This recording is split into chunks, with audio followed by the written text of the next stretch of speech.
The late summer sun slanted through the thin curtains of Eleanor's living room, leaving amber streaks across the worn oak floor. At 71, she had grown used to the quiet of her little home on the outskirts of town, where the trees whispered in the evening wind, and the ticking of the clock was often the only company she kept.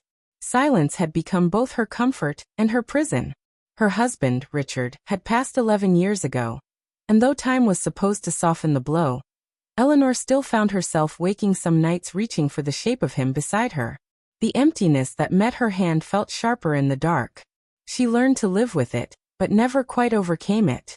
Days blended into one another: morning tea, a short walk to the mailbox, afternoons of knitting or staring out the window at the world moving on without her. Eleanor had convinced herself that life at her age was only about waiting. Waiting for days to pass, for aches to subside, for the inevitable end. Yet beneath that resignation, a small part of her still longed for something unexpected. Something to remind her that being alive meant more than watching the calendar flip. One ordinary Tuesday, that reminder came.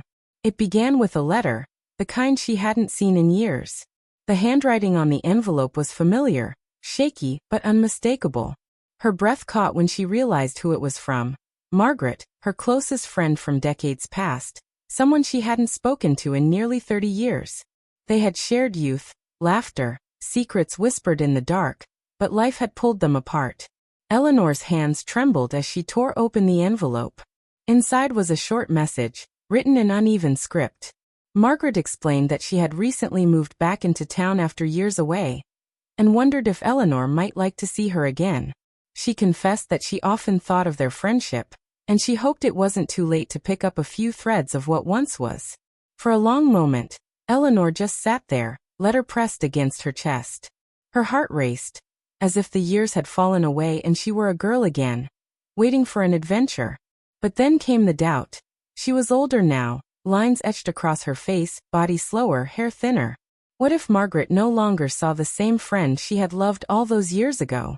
The following days passed in restless anticipation. She stood before her mirror longer than usual, not to admire but to confront herself. She smoothed the wrinkles in her blouse, brushed her hair until it shone faintly, and stared into her own eyes, searching for the girl Margaret once knew. When the day finally came, Eleanor walked slowly into the cafe where they had agreed to meet. Her hands gripped the strap of her handbag tightly, and her breath felt shallow. Then she saw her, Margaret, sitting by the window, her frame bent slightly with age, but her eyes alive with the same warmth Eleanor remembered. Their eyes met, and the years collapsed in an instant. Tears blurred Eleanor's vision as Margaret rose, slowly but steadily, and opened her arms.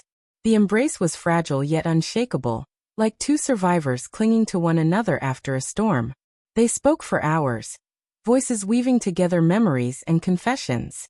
Margaret admitted she had battled loneliness too, that she often regretted letting their bond fade away. Eleanor shared her own grief, her fear of invisibility, the way life had felt muted since Richard's passing. Yet as they spoke, laughter bubbled up, real, unguarded laughter that neither had heard in years. It felt like breathing fresh air after being locked in a closed room. From that day forward, their lives changed. Margaret and Eleanor began meeting weekly, sometimes at the cafe, sometimes at Eleanor's home where they would cook simple meals and sit on the porch, watching the sun dip behind the trees. Eleanor began to notice herself transforming. She hummed again while making tea. She found joy in choosing colorful scarves to wear, and she even began writing little poems in the evenings, something she had abandoned in her youth.